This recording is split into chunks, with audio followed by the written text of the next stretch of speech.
সকালের নাস্তাটা শেষ করতে না করতে পাশের বাসার ভাবি এসে দই দিয়ে গেল। সেটাই এখন আমরা মা আর ছেলে মিলে খাচ্ছি। দইটা এমনি রেখে দিলে পরে দেখা যাবে জল ছেড়ে দিয়েছে, তখন আর খেতে ভালো লাগবে না। আমার ছেলেটা খেতে গেলে যে কত বাহানা করে। মা ছেলে মিলে সকালের নাস্তাটা শেষ করে এঁটো বাসনপত্র যা ছিল সব ধুয়ে তারপরে রান্না বান্নার প্রস্তুতি শুরু করে দিলাম। আজকে রান্না করব ইলিশ মাছ, তার জন্য ফ্রিজে থেকে ইলিশ মাছ দুইটা বের করে নিয়েছি। মাছগুলো ছোট ছোট ছিল, তার জন্য দুইটা বের করেছি। একটা মাছ দিয়ে 2 বেলা খাওয়া হবে না। মাছ আর সবজি কাটতে গেলে আমি সবসময় একটু হিমশিম খেয়ে যাই, কারণ সবগুলো টুকরো একদম পারফেক্ট ভাবে সমান হতে চায় না। আমি কাটাকুটি করছিলাম আর এদিকে আমার ছেলেটা এখানে বসে বসে সবকিছু দেখছিল। আমি ছাড়া ঘরের মধ্যে ওর সময় কাটানোর আর কোনো কিছুই নেই। খেলনা আছে, একা একা খেলবে না, টিভি আছে, একা একা দেখবে না। মোবাইল হাতে পেলে অবশ্য আমাকে লাগে না, তবে মোবাইলটা তো এখন আমার কাছে, এর জন্য ও এসে আমার কাছেই বসে আছে।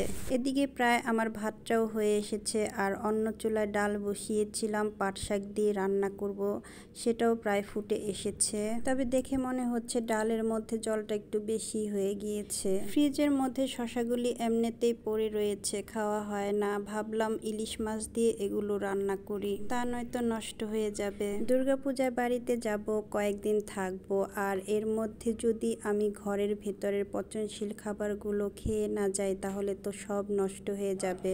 বাড়িতে যাব বলে নতুন করে আর বাজার করছি না, কারণ বাজার করলে আবার সেই বাজারগুলো রয়ে যাবে। একার সংসারে এই ঝামেলাগুলো হয়তো সবাইকেই পোহাতে হয়। কোথাও যাওয়ার আগে ঘরের আনাচে কানাচে সবকিছু একদম নিজের হাতে গুছিয়ে রেখে তারপর যেতে হয়। আবার ফিরে এসে সবকিছু নিজের হাতে ধুয়ে মুছে তারপর নতুন করে সংসার শুরু করতে হয়। এত সব ঝামেলার জন্য কোথাও যেতেও ইচ্ছে করে না। দুর্গাপূজায় প্রতি বছরই আমরা বাড়িতে যাই, এখনো পর্যন্ত কোনো বছরই ঢাকায় আমাদের ঠাকুর দেখা হয় নাই।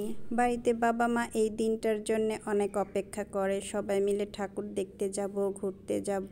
অন্যান্য সময়ের তুলনায় দুর্গাপূজার সময় বাড়িতে গেলে সবার সাথেই দেখা হয়, কারণ দুর্গাপূজার ছুটিতে সবাই বাড়িতে থাকে। আমরা অবশ্য প্রতি বছর অঞ্জলি নেওয়ার পরে মামা বাড়িতে চলে যাই। নবমী এবং দশমীটা আমরা বেশিরভাগ সময় মামা বাড়িতেই কাটাই। যাই হোক, তরকারিতে ঝোলটা একটু বেশি দিয়েছি, কারণ শসা দিয়ে ইলিশ মাছের পাতলা ঝোল করব। আর এদিকে আমি তরকারির ঝোল দিয়ে ফ্যানের নিচে বসে পড়েছি। তারপরে মনে হলো ফ্রিজে একটা ডাব আছে, তো ডাবটা বের করে একটু খাই। কিন্তু ফ্রিজে থাকার জন্য ডাবটা একটু বেশি ঠান্ডা, এখন যদি এত ঠান্ডা ডাব খাই তাহলে আমার গলা ব্যথা করতে পারে। এটা চিন্তা করে ডাবটা রেখে দিলাম, এটা একটু স্বাভাবিক তাপমাত্রায় আসুক তারপরে খাবো। এদিকে আমি রান্না করছি আর আমার ছেলেটা বাথরুমে এসে জল ঘাটাঘাটি করছে। আমি যখন কাজে ব্যস্ত থাকি তখনও এরকমই বাথরুমে এসে জল ঘাটাঘাটি শুরু করে দেয়। রান্নাটা যেহেতু শেষ, এখন ওকে আমি স্নান করিয়ে দেব। আপনারা ভালো থাকবেন, সুস্থ থাকবেন।